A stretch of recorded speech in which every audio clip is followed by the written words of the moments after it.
guys, pag-usapan lang natin ang breaking news. May pasabog nga naman kasi ang bali-balita at exclusive na pinag-uusapan ngayon. Congratulations, Catherine Bernardo. Talagang di niya nawala sa TV series. Too good to be true ata last niya.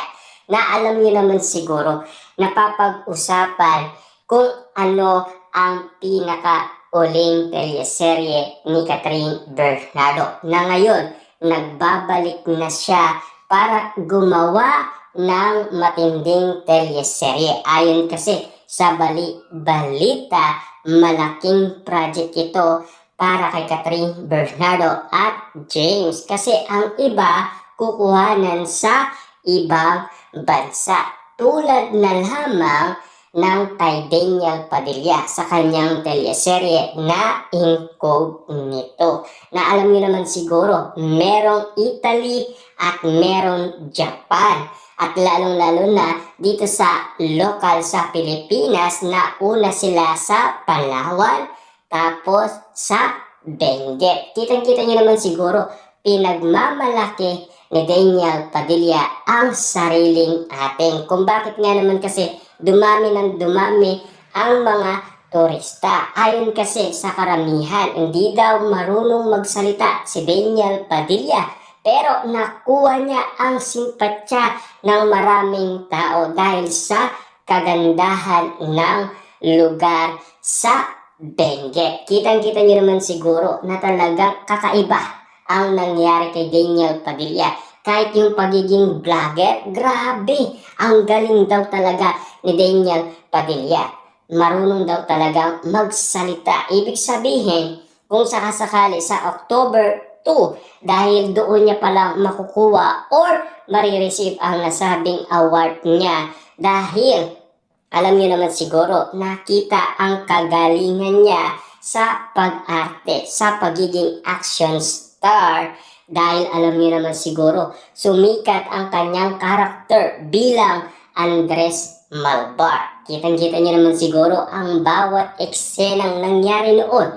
Pero malaki nga naman kasi ang ratings. 56 nga naman kasi sa Netflix. Kaya nga naman kasi kinukumpara sa teleserye ngayon ni Catherine Bernardo kung ano ang magiging resulta nito. At kung bakit nga naman kasi umina ang Katniel sa teleserye at movie. Alam niyo naman siguro, matagal na kasi sila. Ayon sa paliwanag ni Daniel Padilla. Siyempre naiintindihan niya ng karamihan. Kasi kung sakasakaling nagsasawa na ang maraming tao kina Daniel Padilla at Catherine Bernardo. Kasi si Daniel Padilla laging kasama niya si Catherine Bernardo.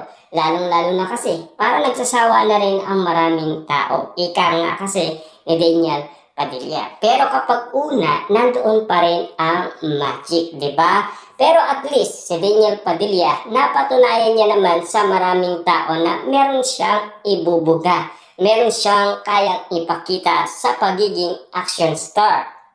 Ayon kasi sa karamihan, baka si Daniel Padilla ang papalit kay Robin Padilla. Na alam niyo naman siguro na pag-usapan at inamin ni Robin Padilla na gagawin daw ang Miss Tattoo kasama si Daniel Padilla. Grabe nga naman kasi dahil bonggang-bongga kasi ang napanood ni Robin Padilla dahil umanga nga siya sa kanyang pamangkin na si Daniel Padilla. Pero ngayon, si Catherine Bernardo naman ang napapag-usapan na gagawa ng teleserye. Na alam niyo naman siguro, si Catherine Bernardo ay nakagawa na siya ng movie. Ang movie ay ang Hello, Love Again na kumita ng 1.06 billion. 11 days pa lang. Talagang grabe na ang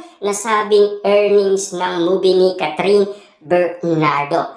Pero ngayon, si Daniel Padilla naman ang gagawa ng movie kasi binalita na yan ng kanyang manager na niluluto na daw ang nasabing movie ni Daniel Padilla. Kitang-kita niyo naman siguro, eto na ang simula para makilala si Daniel Padilla bilang action star dahil matagal-tagal na niyang pangarap yan. Kaso nga lang kasi nagsimula siya sa rom-com ayon kasi sa karamihan. Kitang-kita niyo naman siguro si Daniel Padilla, excited na rin siyang makagawa ng movie na action star dahil kitang-kita niyo naman siguro ang kanyang mga pinakita sa incognito kung bakit nga naman kasi mataas ang ratings nito sa Netflix. Pero si Catherine Bernardo napapag-usapan kung ano ba ang mangyayari. Hanggat wala pa tayong nakikitang eksena, hanggat wala pa tayong nakikita or napapanood sa bagong teleserye ni Catherine Bernardo, saka tayo magsalita at titignan natin ang ratings nito kung makakahabol nga ba ito sa nasabing ratings ni Daniel Padilla. Ibig sabihin, kung tatalunin niya ang nasabing ratings ni Daniel Padilla, ibig sabihin, mas malakas talaga si Catherine Bernardo at hindi talaga siya nalalaos. At ang sinasabi ng karamihan na masisira daw ang career ni Catherine Bernardo dahil sa pagkakalink niya kay Mayor Mark Alcala. Kasi mas red flag pa daw itong si Mayor Mark Alcala kesa kay Daniel Padilla. Inala kasi ng karamihan, dapat hindi na daw siya nakipag-iwalay kay Daniel Padilla kung ganun din naman kasi ang pipiliin niya or aabulin niya. Kasi ayon sa karamihan, in love daw itong si Catherine Bernardo kay Mayor Mark Alcala. Kung bakit nga naman kasi madaling araw sumasama siya kay Mayor Mark Alcala. Kung bakit nga naman kasi galit na galit si Mami Min Bernardo kay Catherine Bernardo. Kahit na may edad na yan, nasa 29 years old na siya, kaso nagagalit pa rin ang pamilyang Bernardo. Kasi hindi nga naman kasi tama. Siyempre, babae nga naman kasi si Catherine Bernardo, tapos lumalabas siya ng madaling araw. 2 beses na siya spotted umano sa BGC.